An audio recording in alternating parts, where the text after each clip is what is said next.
Bonjour à toutes et à tous les amis, bienvenue sur la chaîne YouTube CFR TV pour découvrir ce tout nouveau numéro dont refait le CFR, consacré bien sûr au deuxième rallye de l'année, au rallye Rhône Charbonnière, la 75e édition qui s'est déroulée le week-end dernier. On a un très beau plateau à mes côtés justement pour lancer cette émission. On va commencer bien sûr par l'organisatrice de ce rallye Rhône Charbonnière, c'est Émilie Tramont qui est avec nous. Bonjour Émilie. Bonjour à tous. Merci beaucoup d'être à nos côtés. On va reparler bien sûr avec vous, Émilie, de toute la partie organisationnelle de cet événement. Et puis on accueille également les vainqueurs de ce deuxième rendez-vous de la saison au prix d'un incroyable combat, d'une très belle lutte. On va en reparler avec eux, bien sûr. C'est Yoann Bonato et Benjamin Boulou qui sont avec nous. Bonjour messieurs, comment ça va? Bonjour, ça va nickel. Bon, et toi Benjamin, ça va? Tout va bien? Tout va bien, parfait. Bon, super. Bah, je suis très heureux de vous avoir tous les trois à mes côtés justement pour revenir sur ce rallye. Ma première question, Émilie, elle va être pour vous, bien sûr. On a envie de connaître un petit peu le bilan quelques jours après justement ce rallye Rhône Charbonnière. On a vu qu'il y avait énormément de monde au bord des spéciales. Sportivement parlant, il y a eu là encore un très beau spectacle. Racontez-nous un petit peu qu'est-ce que vous ressentez justement quelques jours après justement ce rallye, Émilie. Alors un gros soulagement déjà qu'on a eu un joli rallye, un beau rallye avec aucune sortie de grave déjà pour commencer. Je crois que c'est pas souvent que le charbot se déroule sans sortie médicalisée. Vraiment très content. Enfin, toute l'équipe est très contente du monde qu'il y a eu au bord des spéciales. Ça prouve l'engouement des gens encore pour ce sport. Malgré les bâtons qu'on peut avoir dans nos roues pour de la part de certaines personnes, voilà, qui sont plutôt sport vert que sport automobile. Mais bref, voilà, un gros engouement. C'est une fête populaire, le charbon. Bah c'est clair, on l'a bien vu parce qu'il y avait beaucoup de monde sur les routes, les bords des spéciales et c'était même sur certains endroits presque un retour, je dirais, aux années fastes. On l'a vu, bravo à vous et bravo à toute l'équipe, bien sûr, Émilie. Yoann, Benjamin, une question bien qui va parler forcément un petit peu du Touquet, qui était la première manche de la saison. Vous avez quitté, messieurs, en 4e position à l'arrivée de ce rallye. On avait senti une pointe un petit peu de frustration chez vous. On a eu l'impression même à un moment donné que la 7.3 était peut-être un petit peu en dessous, on va dire, de certaines autos du côté du Touquet. Expliquez-nous un petit peu comment vous avez abordé justement la préparation de ce rallye Rhône Charbonnière. On sait que Citroën a justement finalisé pas mal de développement grâce à vous, notamment sur la voiture. Est-ce que c'est tout ça justement qui vous a aidé à retrouver un super niveau de compétitivité ce week-end? Oui, probablement. Et puis, faut dire que le Touquet, c'est un rallye très atypique qui demande beaucoup d'engagement et on n'a pas mis l'engagement nécessaire pour jouer devant. Donc forcément, le résultat, il était celui qu'on méritait, non pas de la faute de la voiture, ni de la faute de l'équipe, mais uniquement de la mienne qui a pas mis suffisamment d'engagement au vu du risque que cela représentait. Donc on n'était pas forcément déçus, ni forcément frustrés. Les gens étaient très déçus pour nous, comprenaient pas forcément le résultat, mais bon, nous, c'était un petit peu celui qu'on s'attendait à voir vu le rythme qu'on avait mis, quoi. Après, voilà, le charbon, on l'a bien préparé. On a fait 2 journées d'essai avec CHL Sport Auto en Ardèche. On s'est bien calé avec tout le monde, notamment l'équipe, notre ingénieur Mathieu Bassou, avec l'équipe Citroën qui avait des nouvelles pièces à mettre à dispo qui ont été validées en développement, mais qui n'ont pas encore été validées en course. Donc le charbon faisait partie de la validation définitive de ces Evo. Et puis voilà, ça a marché pour toutes les C3, donc c'est top. Ah bah, on a vu ça, effectivement, la C3 Rallye 2 Family, puisque c'est comme ça, je crois que dans le giron, vous l'appelez, effectivement, a brillé au sommet. Benjamin, tu partages un petit peu le même avis que Yoann, du coup, j'imagine? Ouais, c'est sûr que voilà, je vais pas répéter ce que dit Yo. Je pense qu'il a clairement tout dit. On avait envie de bien faire comme au Touquet d'ailleurs, mais d'une autre manière qu'au Touquet encore avec là par contre les intentions de jouer devant et de jouer la victoire parce qu'on avait bien préparé notre course. On sentait qu'il y avait quelque chose à faire, donc on l'a fait. Tout simplement, et vous l'avez très bien fait. On va justement décrypter un petit peu le final de ce rallye dans quelques instants. Émilie, une question aussi qui concerne vos équipes, justement. Expliquez-nous un petit peu sur ce rallye Rhône Charbonnière. C'est combien de personnes qui travaillent avant, qui travaillent pendant, qui travaillent même après justement ce rallye? Alors avant, on n'est pas très nombreux. C'est le comité directeur, notamment, donc une douzaine plus quelques personnes qui sont investies, notamment pour recréer, pour refaire la première étape, trouver des spéciales, aller taper aux portes des maires. J'ai des responsables de spéciales qui ont fait le boulot de rencontrer tout le monde, de mettre les petits papiers dans les boîtes aux lettres des riverains. Corentin avait par exemple 137 riverains à contacter.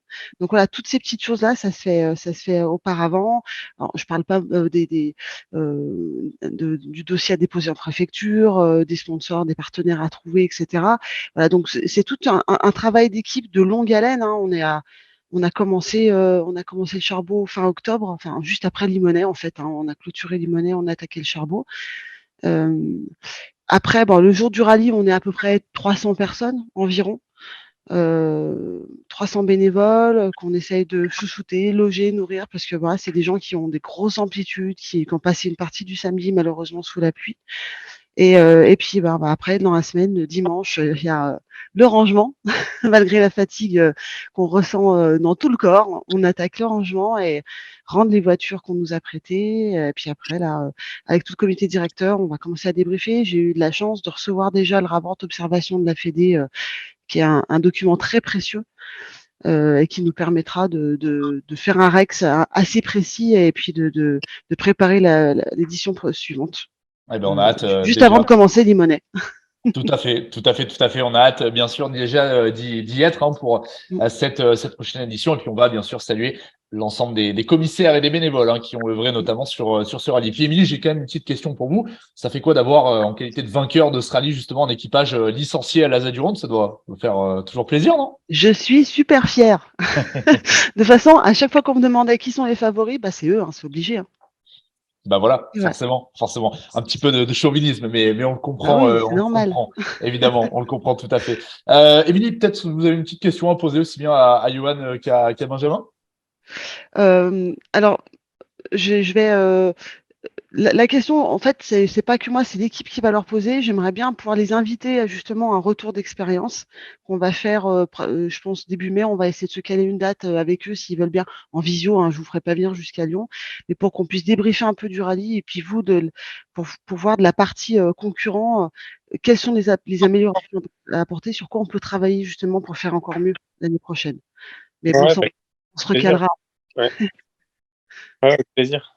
Donc oui, avec plaisir pour venir avec vous là sur ce retour d'expérience du Charbot. En plus, voilà, c'est quelque chose qu'on a fait pour le rallye du Touquet déjà par le passé, donc dans notre ASA avec grand plaisir. Génial, merci beaucoup.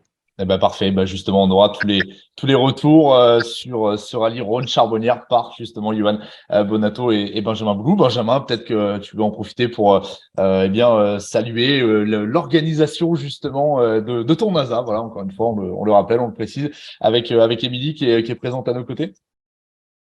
En fait, je me rends bien compte de toutes les tâches que ça comprend, même si je ne vois pas tout, j'ai bien conscience de l'envergure d'un événement organisé comme celui-ci.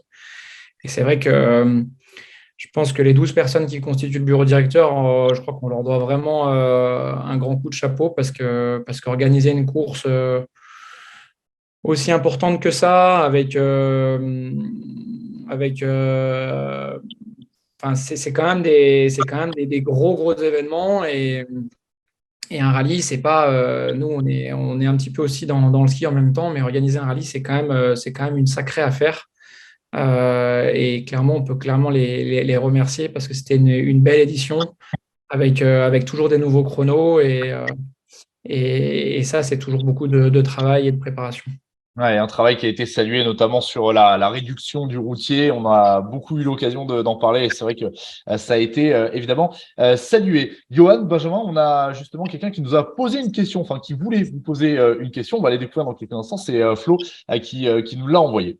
Bonjour à toute l'équipe du CFR et puis félicitations à Benjamin et à Johan pour cette belle victoire dans ce Rhône Charbonnière qui a été haletant de bout en bout. J'ai plusieurs questions à poser. C'est tout d'abord à quel moment vous avez la remontée de vos ouvreurs quand vous arrivez à l'assistance. Sur quels critères se basent vos choix pour partir faire la boucle? Est-ce que vous avez des informations privilégiées par Ludovic Carrara et Michelin en général? Est-ce que Christophe Lecureux et l'ensemble du team vous donnent leur avis? Est-ce que également Benjamin, en tant que copilote à droite, donne son avis? Partagez-vous vos informations avec Hugo et Laetitia? Bref, qui a le dernier mot? Et les ouvreurs sont bien évidemment ceux qui font le choix, on va dire, de dernière minute, mais ils ne font pas tous les chronos avant qu'on ait pu prendre la décision avant qu'on ait quitté l'assistance. Donc, on n'a pas toutes les infos avant la fin des assistances. Donc, après, on se base un petit peu sur des connaissances qu'on peut avoir de la famille ou autres dans les chronos, nous disant peut-être à un point donné si l'endroit où ils sont c'est sec ou si c'est humide. Après, il n'y a pas toujours du monde dans tous les chronos. Ils sont pas toujours non plus là où on voudrait qu'ils soient. Donc, bon, c'est un peu des choix pneus qu'on fait on va dire en dernière minute, en regardant un peu la météo, en se disant bon bah est-ce qu'il va pleuvoir? La pluie elle est annoncée dans 2 heures. Est-ce que dans 2 heures il va pleuvoir? Est-ce qu'il va pleuvoir dans 3 heures? Est-ce que finalement ça va être dans 1 heure? Enfin, ce Charbot cette année, il a été vraiment vraiment difficile. Et je pense que le bon choix de pneus qu'on fait dans la boucle de l'après-midi, c'est plutôt Benjamin qui le fait. Et le choix de la boucle du matin que l'on fait, on va dire que c'est plutôt moi. Donc bon, je pense qu'on va plutôt se baser sur ce qu'il fait lui, hein. Ça a l'air d'avoir mieux fonctionné en tout cas. Si on regarde les résultats, si on regarde les chronos, c'est sûr. Benjamin, justement, comment t'as pris cette décision? Tiens, c'est intéressant d'avoir cette info. Pourquoi t'as fait ce choix-là sur la deuxième boucle du samedi? En fait, moi, j'ai pas vraiment fait de choix. Je me suis simplement dit on devait être maître le plus longtemps possible en fait de la situation et pas se figer sur un choix bien précis parce que c'était tellement aléatoire qu'en fait le choix du premier tour il était trop agressif dans une direction avec les pneus pluie. Là, en fait, on a fait un choix qui était mixé, c'est-à-dire qu'on avait deux pneus médium, deux pneus soft et deux pneus pluie.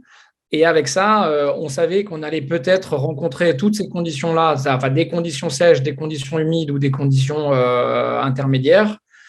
Et avec ce choix-là, qui n'était pas officiellement un choix, c'était simplement une situation, en fait, on va dire, qui palliait à toutes les situations météo. Hein? C'était un choix politique, en fait. Voilà. Et en réalité, c'était un choix d'entre deux. Je pense que le meilleur choix, c'était Léo Rossel qui l'avait avec 4 pneus pluie. Nous, on avait 2 pneus pluie et 2 pneus soft. Et puis, Johan, il a fait le reste, quoi. Et voilà, le choix de Benjamin, le talent de Johan, et puis ça a fait la différence. Alors du coup, pour répondre à la dernière partie de la question Flo, est-ce que ça vous arrive de partager les infos avec Hugo ou de les vendre? Peut-être, je ne sais pas, hein, je sais pas trop comment ça se passe sous les installations du team CHF Sport Auto. Il y a aussi ce partage d'infos qui existe dans l'équipe? Bon, on a vraiment les mêmes infos, hein. On a exactement les mêmes informations. Après, les choix de pneus, chacun les fait de son côté avec son ingé. Les informations météo, ça par contre, on a les mêmes au même moment, donc ça reste quand même beaucoup de feeling. Après, c'est sûr que quand j'appelle ma femme, lui, il peut pas appeler la sienne parce qu'elle est à côté de lui, donc elle peut pas être dans les chronos, mais bon, il appelle sa maman. Enfin, c'est voilà. Après, chacun essaie de prendre un peu des infos autres que celles qu'on a, on va dire, à travers l'équipe. Mais globalement, tout ce qu'on a au moment du choix de pneus est mis en commun avec tout le monde. Et Raphaël Astier aussi a disposé des mêmes éléments. Toute l'équipe CHL avec les clients qui roulaient en 208 ou autres ont eu les mêmes infos que nous. C'est juste qu'après, voilà, le choix de dernière minute, il se fait un peu au feeling, en levant les yeux au-dessus de la tente et puis en se disant, ça va être comme ça, quoi. Puis bon, après, des fois, ça ne l'est pas, hein. Émilie, justement, le fait que la pluie soit arrivée en fin de rallye, est-ce que ça n'a pas été une petite source de stress pour vous, aussi bien d'un point de vue organisationnel que d'un point de vue sécurité aussi? Comment vous avez géré cette partie-là? On l'attendait un petit peu, la pluie, on s'en doutait, hein. Après, à chaque fois, on se croise les doigts pour que ça se passe bien. Et puis, on fait en sorte de faire quand même continuer à faire marcher la machine, hein, parce que on peut pas l'arrêter pour de la pluie, malheureusement. Et on a eu une spéciale qui était très, très, très, très trempée parce que nos responsables de spéciale est rentré le soir. Je crois qu'ils étaient tous mouillés, mais même à l'intérieur. Hein, c'était assez incroyable. Nous, on s'en est pas trop mal tiré quand même sur le podium à Charbonnières. Ça allait. Ça n'a pas fait fuir en tout cas des spectateurs au podium. Il y avait Et, vraiment du monde. Et même au parc d'assistance, il y avait un monde de malades cette année. J'en revenais pas le ouais, monde. Franchement, pour rentrer à l'assistance, tu voyais même pas ton entrée tellement il y avait du monde. ouais, C'est rare c'était impressionnant. d'avoir autant de monde. Franchement, c'est vraiment rare. C'est impressionnant. Et surtout, il y avait du monde même en semaine, quoi. Le vendredi, là, mais il y avait du monde comme un samedi. Après, c'était les vacances scolaires chez nous. Et Oui, c'est notre je zone. suis très étonnée de tout ce monde, d'autant plus qu'on n'a pas pu avoir cette année les affiches dans les abribus. Donc la seule com qu'on a pu faire sur le rallye, c'est les réseaux sociaux. Voilà, on n'a pas eu de canal de communication autre que le digital. Et pourtant, il y a eu vraiment du monde. Ouais, vraiment, franchement, c'est impressionnant. Ouais. Mais au Ouais. Touquet, il y a eu du monde aussi là. C'est vrai que ça fait 2 rallyes de suite là où il y a vraiment, vraiment beaucoup de monde, quoi. Une bien belle fête populaire, en tout Oui, cas. Non, c'est ça. ça fait plaisir, c'est clair. Ça fait très, très plaisir pour la suite de ce championnat de France des rallyes. Johan, Benjamin, j'ai une dernière question à vous poser avant de passer à la suite de cette émission. On vous a vu, surtout toi, Johan, très ému quand même à l'arrivée, justement, au point stop final de ce rallye. Expliquez-nous un petit peu ce que vous avez ressenti, justement, à l'arrivée de cette dernière spéciale. On rappelle, hein, justement, que les faits de course en fin de rallye ont été très, très nombreux, avec la pénalité d'Eric Camilly, qui a perdu un petit peu de temps aussi dans la longue. Derrière, justement, il y avait un très très petit écart avec Hugo Margaillan et Laetitia Marceau. Et puis, au final, voilà, c'est vous qui vous imposez. Racontez-nous un petit peu comment vous avez ressenti ce moment. L'émotion, elle est due au vent. Hein. Il y avait beaucoup de vent au dernier point stop. Donc, c'était émouvant parce que il y avait les horaires qui étaient là, qui ont fait vraiment un gros boulot l'après-midi important dans la manière dont on a pu se lâcher dans les chronos. On s'est bien lâché dans les chronos. On est passé par toutes les émotions ce week-end. Ils ont pris la décision de pénaliser Eric Camilly assez rapidement. On a eu l'info, donc ça c'était bien. Il n'y a pas eu la fin du rallye puis la pénalité, donc ça c'était top. Ils ont été très réactifs sur la décision de la pénalité, donc ça nous a permis de savoir exactement où on en était au moment de la pénalité quand elle est tombée. On savait qu'on reprenait potentiellement la deuxième place, qu'on était à 2 doigts de la tête. On s'est dit on a notre carte à jouer. Le matin on s'était dit punaise, ça va être compliqué, on n'en pneu plus sur le sec, on va ramasser grave. Finalement on n'en perd pas tant que ça, on reste au contact. Il y a eu beaucoup de rebondissements, de retournements de situation sur ce charbot. Et bon voilà, quand ça se finit en ta faveur, c'est toujours un moment sympa, surtout quand tu vois l'émotion des gens qui sont là à l'arrivée et qui sont contents pour toi. Donc forcément voilà, ça fait plaisir, quoi. Ouais, il faut dire que le spectacle a été assez dingue, hein, jusqu'au bout, beaucoup de suspense, et on peut comprendre aussi ce relâchement, ce qui est tout à fait normal. Benjamin, pareil, je pense même stade d'émotion que Johan, et même satisfaction, surtout à l'arrivée après tout ce qui s'est passé tout au long du week-end. Moi, dans mon rôle, je me coupe tellement de mes émotions parce que sinon, j'arriverais pas à rester très concentré. Donc, moi, mes émotions, elles arrivent un peu plus tard en général. Dans le sens où je suis un peu sur une autre planète, moi, quand je fais un rallye. Je sentais qu'on avait mis vraiment un gros rythme dans la dernière. Clairement, je voyais, par rapport au rythme qu'on avait mis depuis le début du rallye, je ne voyais pas comment nos concurrents puissent être plus rapides que nous sur ce chrono-là. C'est ce qui s'est d'ailleurs avéré. Donc, on va dire que pour moi, Yo, il avait fait un peu la spéciale parfaite en termes d'engagement par rapport au premier tour où j'avais des repères, pas des repères en temps parce qu'on était plus lent au deuxième tour, mais des repères de vitesse de passage dans certains endroits clés. Et je savais que c'était un bon chrono et que pour moi, on avait fait quand même ce qu'il fallait, quoi. Par contre, c'est vrai que Hugo était à 2 secondes et à 2 secondes, finalement, 2 secondes dans un sens ou dans l'autre, c'est quand même très très peu. Donc c'est sûr que j'étais quand même en attente quand même du temps d'Hugo pour savoir où est-ce qu'on allait se situer, quoi.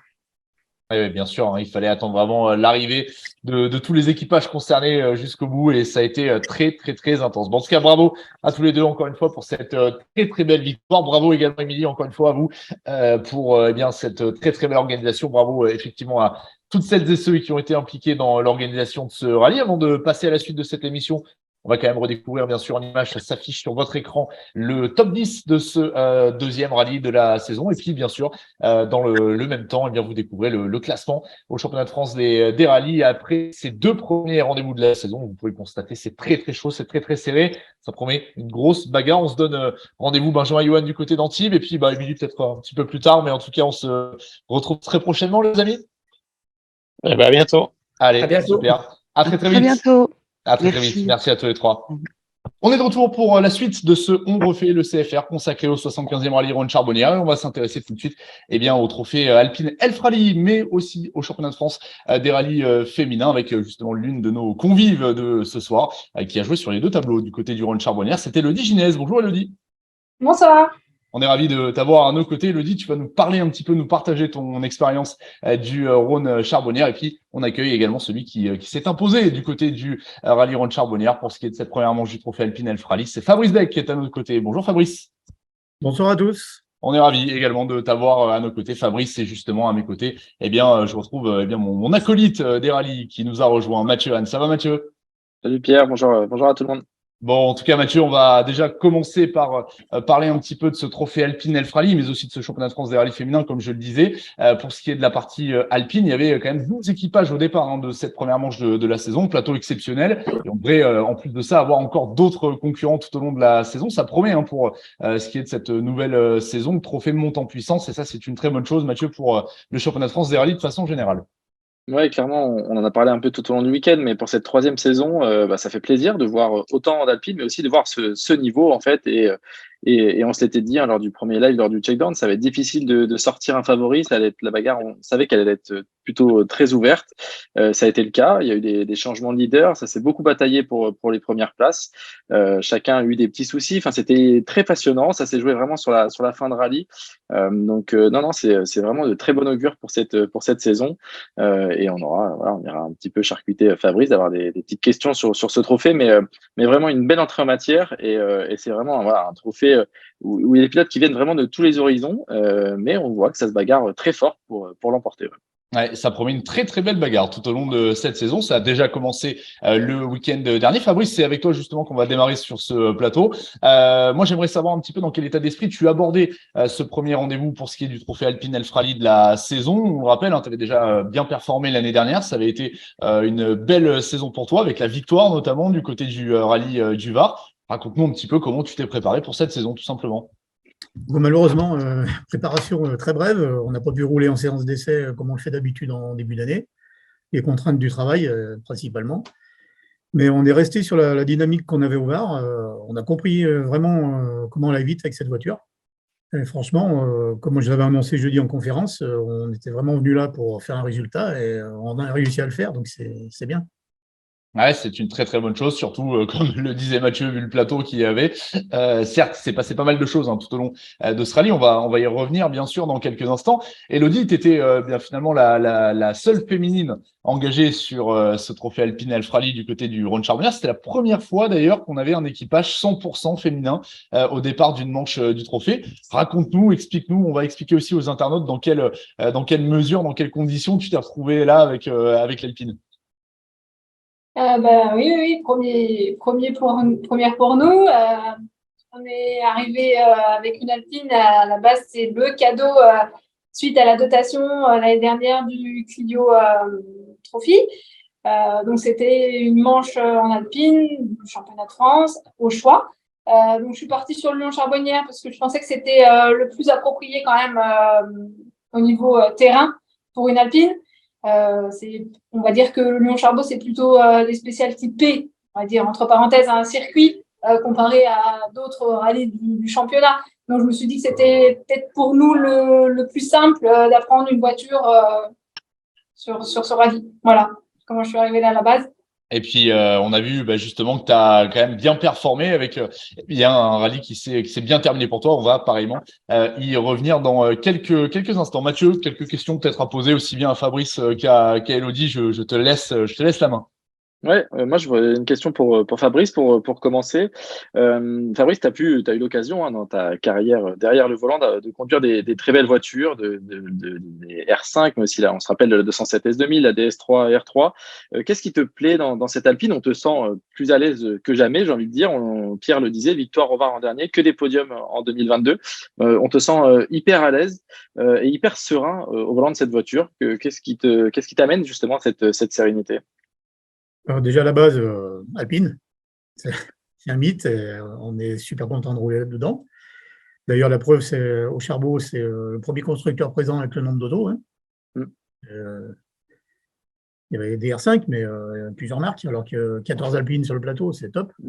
Après, on est super bien dans cette voiture, on a les palettes au volant, la voiture nous convient vraiment. On va largement aussi vite, voire plus vite même qu'avec la Skoda qu'on avait il y a quelques années. Et c'est vraiment un plaisir, autant pour moi que pour Arnaud à ma droite. On est super bien dans cette voiture. Ouais. Et donc, comme je le disais, on rappelle, ça n'a pas été de tout repos ce Charbot. Il y a eu des petits faits de course, il y a eu cette crevaison, il y a eu cette petite touchette. Il a fallu, t'étais devant, vous redescendez un peu, vous remontez. Mais à chaque fois, on a senti un peu de la sérénité. Au point stop, c'est ce qu'on ressentait chez Arnaud et toi, cette sérénité. On comprenait qu'il y avait un objectif et que vous étiez là pour aller le chercher. Vous l'avez de l'intérieur senti comme ça ou il y a eu des petits moments de doute? Non, pas vraiment de doute. Quand Greg nous repasse devant suite à la crevaison, on savait qu'on allait repasser devant. On avait vraiment fait ce qu'il fallait pour. Après, malheureusement, on sait ce qui s'est passé. C'est vraiment triste pour Greg, mais la bagarre était vraiment belle jusqu'au bout. Mais on savait qu'on pouvait aller la chercher et on l'a fait, quoi. Ok. Et du coup, pour Elodie, la question, alors là, c'était pas de la sérénité, c'était du plaisir et du sourire. On a vu ton sourire tout au long du week-end, à toutes les arrivées de spécial. Pour quelqu'un qui aurait envie de découvrir cette voiture, qu'est-ce qui t'a semblé le plus simple à prendre en main dans la voiture? Et à la deuxième question, qu'est-ce qui a été le plus compliqué, entre guillemets, ou ce que tu appréhendais le plus? Le plus simple, moi, je dirais les départs. C'est encore en couper le souffle, mais c'est fabuleux. Moi qui pars avec une Clio avec 180 chevaux et là tu te retrouves sur une ligne de départ avec une Alpine, une procédure de départ, c'est juste le bonheur, quoi.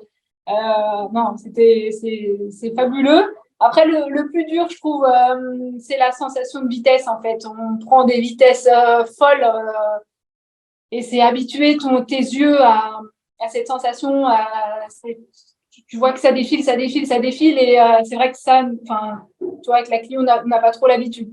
Voilà, c'est plus cette sensation de vitesse en courbe qui est un peu plus dure à mon niveau à moi. Je pense que Fabrice, lui, ça doit être beaucoup plus simple, et les autres d'ailleurs. Mais voilà, c'est un peu plus dur à gérer. D'accord.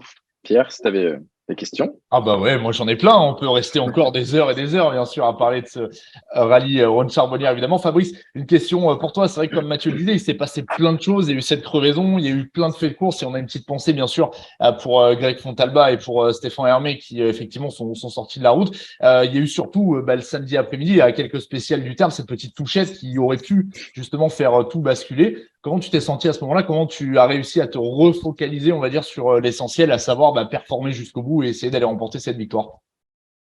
Oui, on s'est fait vraiment un gros coup de chaud. On a eu du bol.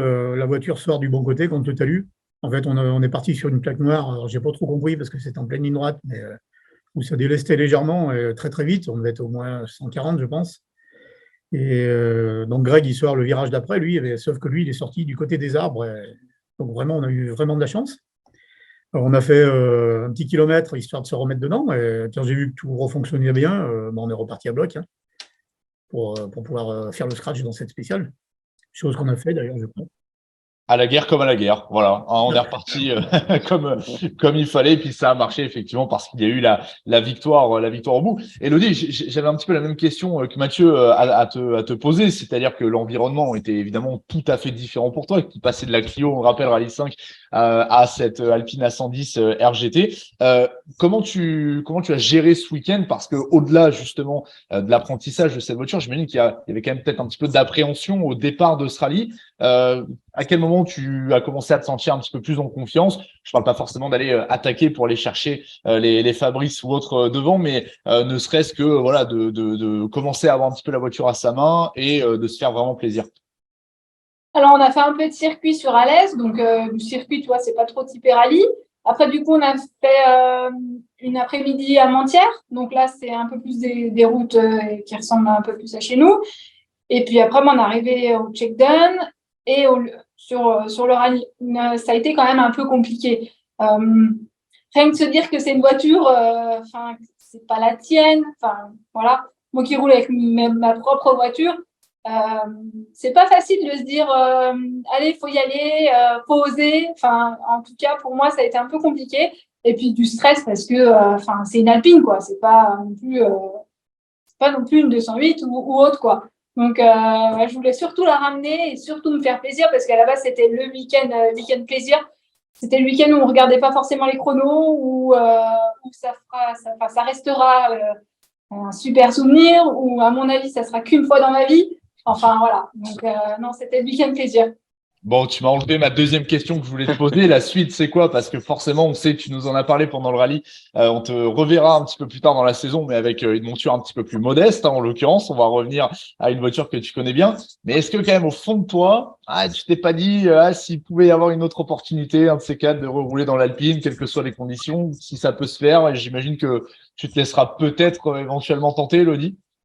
Ah oui, non, c'est sûr. En rentrant, j'ai demandé combien ça valait une Alpine, même une Alpine de 15 ans. En reprise, peut-être. En reprise avec la Clio, je sais pas, il y a peut-être, tu vois, il y a peut-être un financement à trouver. Bon, à voir. Ouais, voilà.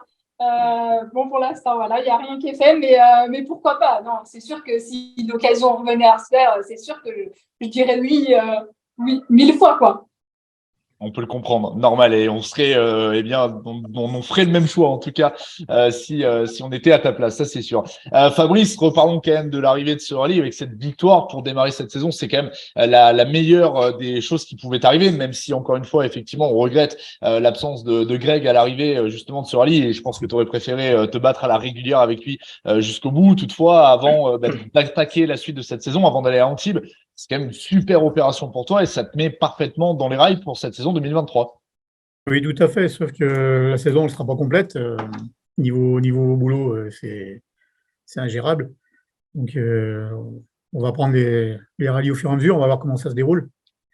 Mais c'est vrai que c'est dommage de ne pas pouvoir faire toute la saison.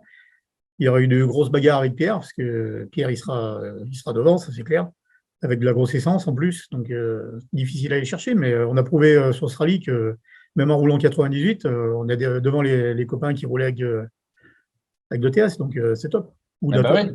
C'est clair, c'est clair, c'est clair. Justement, tu peux nous en dire un peu plus sur les rallyes auxquels tu participeras ou c'est pas encore défini, Fabrice? Non, pour l'instant, c'est pas défini.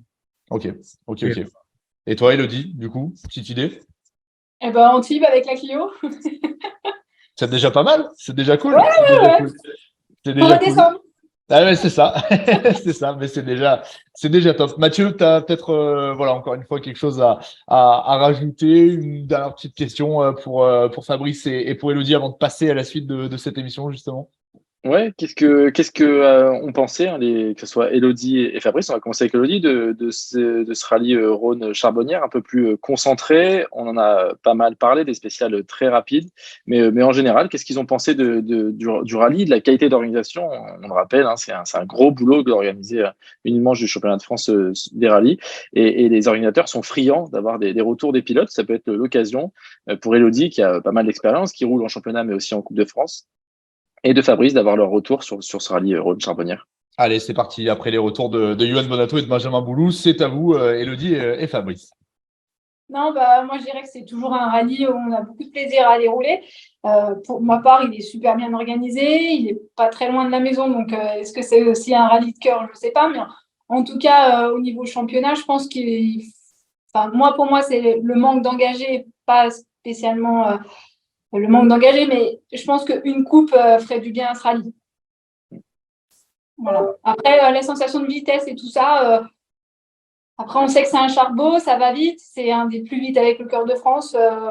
Moi, à mon stade, ça m'a pas trop choqué, mais c'est vrai que c'est rapide, on peut concevoir. Et toi, Fabrice, du coup, sur le parcours, toi aussi, hein, tu as pas mal d'expérience sur le chemin de France des rallyes et aussi sur la qualité d'organisation. Est-ce que tu vois des points d'amélioration ou des points qui ont été améliorés que vous avez pu noter avec Arnaud ce week-end? Alors, le plus gros point d'amélioration, c'est les liaisons. Franchement, ça a dû être divisé par 3. J'ai pas regardé. Mais c'est vraiment ce qu'il fallait faire. Et je pense que l'année prochaine, ça va attirer un peu plus de monde. Après, c'est vrai qu'il manque les coupes de marque. Elles ne peuvent pas être de partout, donc ils ont un choix à faire. C'est dommage parce que ce rallye est super beau. Alors, des portions très, très rapides cette année. Franchement, je rejoins Cédric à la conférence qui disait que ça roulait vraiment très, très vite. Et on s'en est bien rendu compte dans la voiture la journée de vendredi et samedi. Et après, en tant qu'organisateur, je suis président d'ADA. Franchement, top. Rien à redire au niveau de l'organisation. C'est génial. Comme d'habitude, c'est beau. Parfait. Merci, voilà. Elodie. Merci, Fabrice. Parfait. Vos réactions, vos retours seront rapportés tels quels, en tout cas à Laza du Rhône et à Émilie Tramont. Merci en tout cas à tous les deux d'avoir été à nos côtés. On le rappelle, le prochain rendez-vous pour le trophée Alpine Elf Rally, ça sera justement sur la prochaine manche du championnat de France des rallyes. Ça sera à Antibes. Ça sera également à cette occasion qu'on retrouvera Elodie dans le championnat de France des rallyes féminin, mais aussi sur la manche du Clio Trophy France, bien sûr, la deuxième manche de cette saison. Avant de se quitter sur ce plateau, on va bien sûr reparler du classement de la manche sur le trophée Alpine Elf Rally qui s'affiche justement sur votre écran. Et bien, on va en faire de même avec le classement de la manche féminine justement et du championnat féminin qui s'affiche également sur votre écran. Merci Fabrice, merci Elodie. Mathieu, tu restes avec moi pour la suite de cette émission. Et en tout cas, à tous les deux, je vous dis à très vite et rendez-vous du côté de Antibes. À très bientôt. Au revoir. À bientôt. Au revoir. Merci. Suite et fin de ce nouveau numéro dont on fait le CF consacré au 75e rallye Rhône-Charbonnières, les amis. On va terminer avec un plateau exceptionnel consacré au championnat de France des rallyes de roues motrices, mais aussi au trophée Michelin amateur. À nos côtés, on reçoit évidemment le champion de France de roues motrices en titre qui est avec nous, Cédric Robert. Comment ça va, Cédric ? Bonjour à tous, ça va très bien, super. Bon, on est toujours content de te recevoir évidemment dans notre émission, Cédric. Et puis, on accueille également un petit nouveau. C'est sa première fois dans l'émission. On est ravis de le retrouver, le vainqueur du trophée Michelin amateur à l'occasion de ce dernier rendez-vous de la saison, justement. Ludovic Jeudi qui est avec nous. Salut Ludovic. Salut à tous. Bonjour Pierre, bonjour Mathieu, salut Cédric. Bon, merci beaucoup en tout cas à tous les deux d'être avec nous. On va revenir justement sur ce rallye. Mathieu, vous êtes justement tous avec moi. Mathieu, tu es resté avec moi pour ce plateau. Encore une fois, aussi bien sur la partie de roues motrices que sur le trophée Michelin amateur. On a encore vécu franchement de très très belles bagarres. Il s'est passé beaucoup de choses. On va en débriefer dans quelques instants. On va en reparler dans les prochaines minutes. Mais franchement, là encore, Mathieu, c'était un spectacle exceptionnel que nous ont offert tous les protagonistes des deux tableaux. Oui, clairement, on l'a dit tout à l'heure, c'était à tous les niveaux, c'était attendu, mais les équipages ont répondu présent à une bagarre vraiment à tous les étages, entre guillemets, que ce soit dans le classement scratch, mais aussi du côté du duo motrice entre Cédric et Raphaël notamment, du côté du trophée Michelin amateur, où Ludovic s'est fait une petite frayeur sur la fin de rallye, on en reviendra, mais il a su réagir. Je viens juste d'ailleurs de finir de regarder la caméra embarquée, je me remets tout doucement de mes émotions, elle est assez folle cette caméra embarquée, si vous l'avez pas vue, je vous invite à aller la voir. Mais non, franchement, un super rallye. Alors la météo a rythmé un petit peu tout ça, a amené un petit peu de piment s'il en fallait. Je sais pas s'il en fallait, mais en tout cas, il y en a eu encore un petit peu plus, surtout sur la fin de rallye. Donc hâte de débriefer avec ces deux pilotes. Et si jamais vous n'avez pas vu la caméra embarquée, attendez quelques instants, vous allez la découvrir dans pas très très longtemps. Elle va s'afficher sur votre écran. Cédric, c'est avec toi que je voudrais démarrer ce plateau. C'est vrai qu'on t'a vu t'imposer en deux roues motrices du côté du Touquet pour la première manche de la saison, mais quand même, on peut le dire, et je pense que tu seras le premier à le constater, le niveau sur le championnat de France de roues motrices justement en 2023, c'était quand même considérablement élevé. Ça va nous offrir de très très belles bagarres tout au long de l'année. On l'a vu au Rhône-Charbonnières. Comment tu juges tout ça, toi, de ton côté? Effectivement, c'est très relevé quand on est face à des gens comme Stéphane Lefebvre ou Raphaël Astier. Je peux vous dire que c'est compliqué, il faut s'employer. Malgré tout, l'année passée, c'était quand même aussi avec Julien Saunier sur un charbot. Je peux vous dire qu'il faut aller au combat aussi. Donc voilà, mais on prend les rallyes les uns après les autres comme ils viennent et c'est vrai que on essaye de pas se mettre la pression, mais qu'à la face de soi, on a deux anciens champions du monde. Je peux vous dire qu'il et ben on sait qu'il va falloir attaquer, il va falloir rien laisser au hasard, et ça va être comme ça tout au long de la saison. Ouais, ça promet, ça va être extraordinaire. On a déjà eu un bon aperçu, une bonne mise en bouche sur ces 2 premiers week-ends de la saison. Effectivement, ça va être très, très, très sympa. Ludovic, de ton côté, le Touquet, bon, ça s'est un petit peu moins bien passé avec la 2e place, bien sûr, du trophée Michelin amateur, mais c'était quand même un très, très gros rallye. On avait déjà eu une première caméra embarquée, d'ailleurs, très intéressante sur les réseaux sociaux qu'on avait pu voir. Comment tu as abordé ce rallye Rhône Charbonnière? On le rappelle, c'est ta première saison cette année dans le cadre du trophée Michelin amateur. Je l'ai abordé plus sereinement que le Touquet, parce que je l'avais déjà fait en 2022. Alors voilà, c'était des routes qui me plaisaient. Enfin, je me sens bien au Rhône, donc voilà, j'avais pas trop de pression. Après, j'avais la petite pression pour pouvoir bien faire et puis revenir un petit peu au point pour le trophée Michelin amateur. Eh oui, ça sera bien sûr l'un de tes objectifs cette saison. L'objectif même, j'imagine, de la saison pour toi, Ludovic? Que l'objectif là, oui. En fait, je voulais faire quelques rallyes entre 2 manches de championnat de France, mais je m'aperçois que c'est un petit peu compliqué. Ça va mettre en péril peut-être ta fiabilité ou des trucs comme ça sur la voiture. Donc, je vais juste emprunter une voiture pour avoir mon 5e départ dans ma ligue et puis pouvoir me qualifier pour la finale. Voilà, c'est la finale qui va être quand même entre 2 manches de championnat de France. Donc, on verra bien peut-être suivant l'évolution du championnat, comment est-ce qu'on zappe la finale, est-ce qu'on y va quand même. Bon, elle est au programme pour le moment. Après, on verra au fur et à mesure. Intéressant ce programme qui sera bien chargé. On te suivra évidemment tout au long de l'année. On est ravis de t'avoir en tout cas avec nous sur ce championnat de France des rallyes. Mathieu, franchement, aussi bien du côté de Ludovic que de Cédric, on a vraiment 2 garçons extraordinaires qui régalent depuis tellement longtemps tous les fans de rallye. J'imagine que ça doit t'inspirer. Mathieu, tu dois avoir pas mal de questions à leur poser à tous les deux. Ah ben là, on a 2 garçons qui transpirent le sport auto, qui transpirent le rallye. Hein. On rappelle, hein, alors Cédric, c'est le pilote à l'âme de passionné et amateur par excellence. Mais alors, le pilote amateur qui est monté jusqu'au plus haut niveau mondial, on le rappelle. Hein. Alors, désolé, Cédric, j'étais jeune, hein, mais il est monté jusqu'au plus haut. Mais malgré ça, il est resté le même et j'ai l'impression d'être encore plus passionné. Plus l'année passe, plus on le sent passionné dans ses ressentis. Mais voilà, Cédric est capable d'aller faire des rallyes régionaux avec des petites voitures et je pense qu'il prend autant de plaisir qu'il a pu prendre dans les WRC à l'époque et c'est un peu ce qui transpire aussi de Ludovic, c'est vraiment la passion de ces 2 pilotes. Donc déjà merci de nous donner autant de plaisir, nous aussi passionnés. Cédric, moi j'avais plusieurs questions évidemment.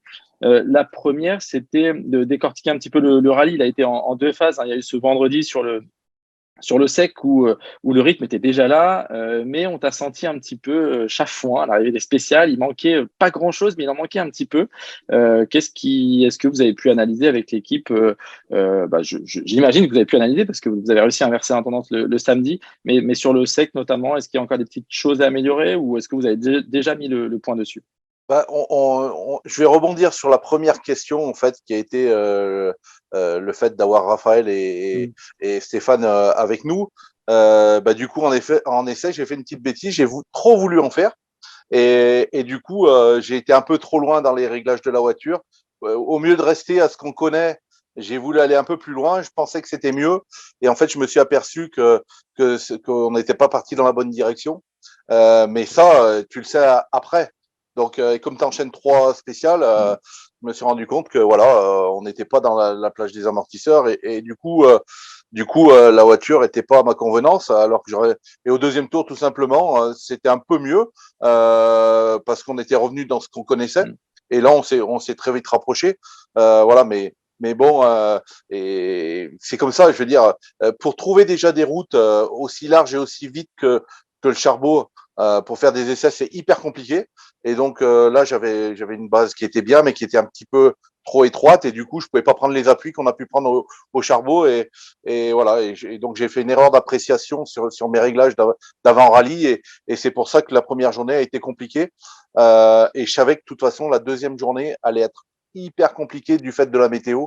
Parce qu'un Charbot avec toutes ces plaques noires et tout, c'est vraiment hyper compliqué. Et puis en plus, souvent, comme ça s'est reproduit encore cette année, on part du parc d'assistance, il fait quasiment grand beau et on passe dans la colline de l'autre côté et là c'est le déluge. Et malgré tout, tu peux avancer, tu peux faire 10 km et arriver à 100 mètres du pointage de départ du CH. et être sous la pluie et tu prends des départ de la spéciale, c'est sec. Donc, l'expérience a quand même parlé sur ce rallye, ouais. Ouais, sur la deuxième étape, mais ce qui est beau dans ce sport, et je pense que je vais pas me contredire, justement, malgré ton expérience derrière le volant, l'expérience que vous avez maintenant avec ton équipe et l'Alpine, malgré l'expérience du Charbonnière, tu pars sur un rallye où vous repartez pas de zéro parce qu'il y a des bases, mais on arrive encore à se tromper. Et c'est un peu le charme de ce sport, c'est de se remettre en question tout le temps et c'est voilà, c'est une question d'adrénaline. Avant même que les spéciales commencent, il y a de l'adrénaline à chercher les meilleurs réglages. C'est exactement ça. On essaye de chercher les meilleurs réglages et on essaye des choses. On se dit toujours, si on pouvait faire un peu plus, on serait peut-être un peu plus perfo. Et en fait, il faut rester à la base tout le temps parce qu'on a une base qui marche. Et maintenant, c'est une bonne expérience, mais tu vois, comme c'est mon 3e rallye, au bout du 4e, ça ira mieux, quoi, tu vois. Non, mais voilà, et voilà, c'est comme ça. Ça marche. À l'inverse, bon, Ludo, comme tu l'as dit, tu avais fait le rôle de Charbonnière en 2022, mais tu as une petite expérience on va dire des manches du championnat, des longs rallyes. On imagine que tu les abordes différemment des rallyes de Coupe de France, que ce soit les régionaux ou des intraitables. Est-ce que toi, dans ta manière d'aborder le rallye, elle est un peu différente? Est-ce que tu y vas un petit peu plus cool au début ou est-ce que c'est quelque chose que tu n'arrives pas à faire encore, de te canaliser? Non, là, je pense que, en fait, que ce soit un régio, que ce soit un nation, un championnat de France ou n'importe quoi, j'y vais toujours pareil. Je me mets pas plus de pression pour l'un, pour l'autre. Je prends mes notes pareil, je surnote pas. Je fais du mieux que je fais ce que je sais faire. Et puis voilà. Après, si c'est pour essayer de me forcer à faire moins ou alors à faire plus, je vais sortir je vais pas être moi et ça va pas marcher. Donc, je fais comme je le sens, je fais ce que région, nation, championnat de France, n'importe quoi, je fais toujours pareil. Voilà, je reste moi. Même entre sur la liaison entre le S10 et le S11, tu t'es pas dit là dans la 11, je vais mettre un gros coup. On t'a senti, juste pour les gens qui n'auraient pas suivi, j'avais la chance d'être à l'arrivée de cette spéciale numéro 10, vous avez fait une petite erreur, tu perds un petit peu plus d'1 minute, tu t'avais pas l'air plus désabusé que ça, tu m'as dit non, je vais mettre les bons pneus pour la prochaine et ça va le faire. Et puis ça l'a fait, 11e temps scratch, un temps un peu venu de l'espace dans cette spéciale dans des conditions super délicates. Tu t'es pas, non, tu es resté serein avec ta copine, vous êtes avant, ça aurait été une paire d'années en arrière, ouais, j'aurais été fin fou à l'arrivée, j'aurais broyé tout ce que je pouvais et puis ça n'aurait pas changé le problème. Donc en fait, tu as fait une boulette, maintenant tu l'assumes, tu fais ce qu'il faut faire derrière pour récupérer ce que tu as amené depuis le début du rallye. Et puis voilà quoi. Et donc je dis Gabi, elle a vraiment bien assuré parce que même au Touquet, elle commençait. On avait eu le même problème. Au Touquet, on a voulu mettre un petit peu plus. Donc là, au Charbot, j'avais un petit peu plus d'expérience qu'au Touquet. Au Touquet, j'ai voulu mettre un petit cran en plus pour essayer de revenir sur Steve. Et le petit cran en plus me faisait toujours aller jardiner 15 secondes dans les champs. Et il y a un gars qui m'a dit, par contre, on regarde tes classements, tu es toujours bien. Mais il me dit, en fait, tu as été jardinier dans toutes les spéciales. Donc là, quand on est parti au départ de la 11, je me suis dit, tu roules vite, tu écoutes ce qu'elle te dit, mais tu vas pas jardiner comme au Touquet. Et en fait, alors peut-être qu'on a eu un petit peu de chance, il en faut dans le rallye. Mais parce que je sais que le Bonato, il est resté dans le même virage que moi, mais lui, c'était l'année dernière et il n'en est pas reparti. Donc, on a eu de la chance. On a eu de la chance peut-être dans la 11. On a eu, mais bon, il en faut. Voilà. Merci. Pierre, si tu avais une question. Ouais, et puis c'est peut-être plus facile de jardiner au Touquet qu'au Charbot, effectivement, de par le profil. Les arbres sont petits au voilà, Touquet. C'est ça. Il y en a beaucoup moins. Tout à fait. C'est vrai que c'est un petit peu plus simple. Cédric, je pourrais rebondir sur ce que vous étiez en train de vous dire avec Mathieu là il y a quelques instants. C'est l'expérience qui a parlé. Tu as tout à fait résumé justement comment ce rallye s'est terminé pour toi. Moi, j'aimerais qu'on revienne à la dernière assistance du rallye, au moment de partir et justement au moment où la météo était complètement en train de tourner. Il faut faire un choix de pneus. Ton adversaire, Raphaël Astier, en l'occurrence, fait pas le bon choix de pneus. Toi, tu fais le bon choix de pneus. Comment ça se décide? Explique-nous un petit peu quel est qu'est-ce qui te fait prendre justement la bonne décision? C'est très simple. Cette année et l'année passée déjà, on a un homme météo qui est dans le team. C'est le cousin de ma femme, Jean-Christophe, il s'appelle. Et en fait, c'est lui qui regarde la météo, qui place un peu des gens dans les spéciales. Alors, quand on est proche de la maison, on a des connaissances, donc on essaye d'en mettre à droite, à gauche. Et c'est lui qui récolte les informations. Et si je veux, le matin, il me dit, écoute, il va pas pleuvoir. Il pourrait pleuvoir maintenant, mais ça veut dire que dans 1h30, dans les spéciales, ça sera sec. Donc, je pars en slick. Et là, effectivement, on fait le bon choix. Donc, à la deuxième assistance, tout le monde me regardait comme un fou. Et il me disait, mais tu pars en pluie et il regarde le beau temps. ils annoncent, et Jean-Christophe, il m'a dit, écoute, non, tu verras, il va pleuvoir dans 1 heure, et tu verras que et j'ai juste écouté, c'est tout. On a écouté la météo qu'on connaît. On avait des gens dans les spéciales qui, au moment de partir, nous disaient le ciel est couvert. Alors, on avait une chance qui pleuve et on l'a saisi, quoi. Et c'est vrai qu'on était en pneu pluie et ça a plutôt bien marché. Donc, c'est comme ça qu'on a pris la décision. Voilà, c'est tout le team qui se déplace et qui s'organise pour qu'on ait le plus d'informations possible. Et donc, du coup, je suis parti plutôt serein. Ça avait marché le matin. Ils me disaient pas de bêtises quant à la météo. Donc, l'après-midi, je me suis dit, ça sera pareil. Et eux, ils ont fait l'inverse. Voilà. Ça paraît tout simple, hein. Franchement, ça paraît tout simple. On devrait faire la même chose, Pierre, pour savoir si on prend le parapluie ou pas au point stop. Tout à fait. On va appeler le team Bonneton. On va appeler le team Bonneton. En fait, je crois que c'est les informations qui arrivent à droite, à gauche, qui créent, qui viennent polluer. Trop d'informations tue l'information. Et là, en fait, on a eu, je crois que pour l'avenir, ça va être bien parce que une fois qu'on a une information, je crois qu'il faut la garder et puis le reste, pas trop écouter, quoi. Je pense, c'est vrai que tu vas pouvoir mettre en relation du coup Jean-Christophe avec Mathieu et Florian qui sont partis dans la dernière boucle sans parapluie. Bon, moi j'avais la bonne info, hein. Moi j'ai bien regardé, mais apparemment Mathieu, un petit peu moins. C'était un peu délicat, donc voilà, on a le secret, donc finalement pour battre Cédric et Mathieu, hein, qui ont remporté à cette occasion, on le rappelle, la 2e victoire de la saison en deux roues motrices. Ludovic, justement, on parlait il y a quelques instants de cette fameuse caméra embarquée. Alors amis internautes, vous allez la découvrir justement sur votre écran. On est dans la fameuse S11 où tu vas signer ce chrono de folie. Explique-nous un petit peu ce qui se passe dans ta tête à ce moment-là. Et est-ce que tu réalises à l'arrivée de ce chrono que tu viens de faire un truc complètement dingue? Alors moi, j'ai pas réalisé parce que pour moi, j'ai écouté mes notes. J'ai roulé pile poil à la note. Il y a 2-3 virages où j'ai modifié parce que l'expérience du tour d'avant, mais voilà. Autrement, j'ai roulé pile poil à la note. Après, soit ça payait pas. Et j'avais pas l'impression d'être vite. Je note jamais des plaques noires, je note jamais de trucs comme ça. J'ai des yeux, donc je me dis que voilà, ça me servira. Et puis je roule au feeling, enfin voilà. Bref, et à l'arrivée, Gabi, elle me dit, on a bien roulé. Et je lui dis, comment tu peux dire qu'on a bien roulé, étant donné qu'on n'a pas de chrono. Enfin, c'est entre le CH et puis l'arrivée, quoi. Enfin, l'arrivée et le CH plutôt. Et j'ai vu Josépé qui était au CH, au point stop, et il me dit, t'es parti en 11, donc il n'avait pas l'air d'être, de son point de vue, ça avait pas trop l'air d'avoir bien marché. Mais bon, après coup, oui, si, ça a bien marché, mais je sais pas pourquoi ça a bien marché. J'en ai aucune idée. Peut-être que le Michelin va bien, le 11 va peut-être bien sur la flotte, tout simplement. Peut-être. Moi, je le sais pourquoi, en fait. Ah, vas-y, Cédric. Parce qu'il se pose pas de questions. Déjà, parce qu'il se pose pas de questions, et puis je crois que c'est Gabi qui a conduit. Et ça, c'est la recette du samedi soir, n'est-ce pas, Ludo? Elle avait déjà pris une bonne recette le vendredi soir. Ouais, le vendredi soir, c'est ça. Et moi, j'en avais pris une bonne recette le jeudi soir même. Alors, Bon, là, on va rentrer dans des sujets qu'on ne peut plus aborder de manière télévisuelle, ça c'est sûr. Bon, les amis, on a envie de rester avec vous encore très très très longtemps. Malheureusement, on arrive déjà à la fin de cette émission. Avant de se quitter, bien sûr, on va quand même vous repartager. Ça s'affiche sur votre écran, le classement de la Manche pour ce qui est du championnat de France des rallyes deux roues motrices, mais aussi bien sûr l'incidence du championnat. Et puis pareillement pour le trophée Michelin amateur, hein, ça s'affiche également sur votre écran. Dans tous les cas, c'est une bonne opération. Et pour Cédric et pour Ludovic, Mathieu, je ne sais pas si tu avais quelque chose à rajouter pour vraiment terminer cette émission. Je te laisse le mot de la fin.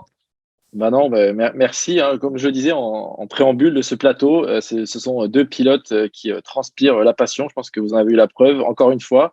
Alors Cédric, on le connaît, mais on s'en lasse pas. Et Ludovic, on le découvre. Hein, nous, on va dire travaille sur le chemin de France des rallyes. On en entend parler depuis des années sur la Coupe de France des rallyes. Mais c'était un grand plaisir de le rencontrer. C'est un plaisir de le croiser au point stop. Et on espère le croiser le plus longtemps possible cette saison. On n'a pas le temps pour une toute petite dernière question, Pierre. Allez, une dernière, mais vraiment. Non, mais très rapide. Sur la manche qui va arriver, Ludo, Antibes, je pense que c'est un parcours que tu vas totalement découvrir. Comment tu l'abordes en quelques mots?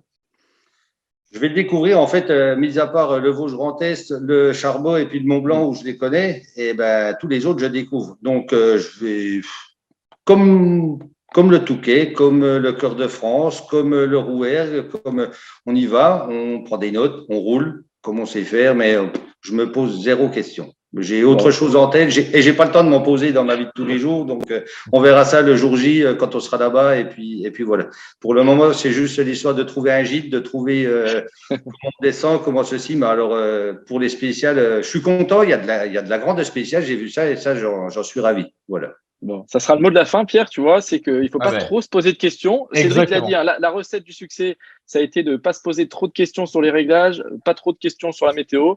Et Ludovic, lui, ne se pose pas trop de questions derrière le volant. Voilà, ça aurait été le mot de la fin. Je crois qu'on peut le dire, hein, dans le doute, on soude. Voilà, c'est comme ça que Ludo et même Cédric, je pense, abordent tout ça. Mais en tout cas, c'était un plaisir, les amis, de vous retrouver ce soir sur la chaîne YouTube CFR TV pour ce 3e déjà rendez-vous de la saison. Et le 4e rendez-vous, on vous donne d'ores et déjà, ça sera le jeudi 25 avril. On débriefera à cette occasion le rallye Antibes-Côte d'Azur. Ce sera également la 3e manche du championnat de France des rallyes. Et puis, bien sûr, vous le savez, la grande soirée du CFR ce soir, elle se poursuit. Rendez-vous à 19h45 sur les antennes du groupe Canal+, sur Canal+ Sport 360 très précisément, pour retrouver le Rallye Club sur ce rallye Rond de Charbonnières présenté par Vincent Tricoli. On vous souhaite une excellente soirée, une excellente fin de soirée, en tout cas de poursuite de soirée. Et puis Ludovic, Cédric et puis toi aussi Mathieu, on se donne rendez-vous très très très bientôt pour la suite de ce magnifique championnat de France des rallyes. Merci pour votre fidélité, bonne soirée à tous.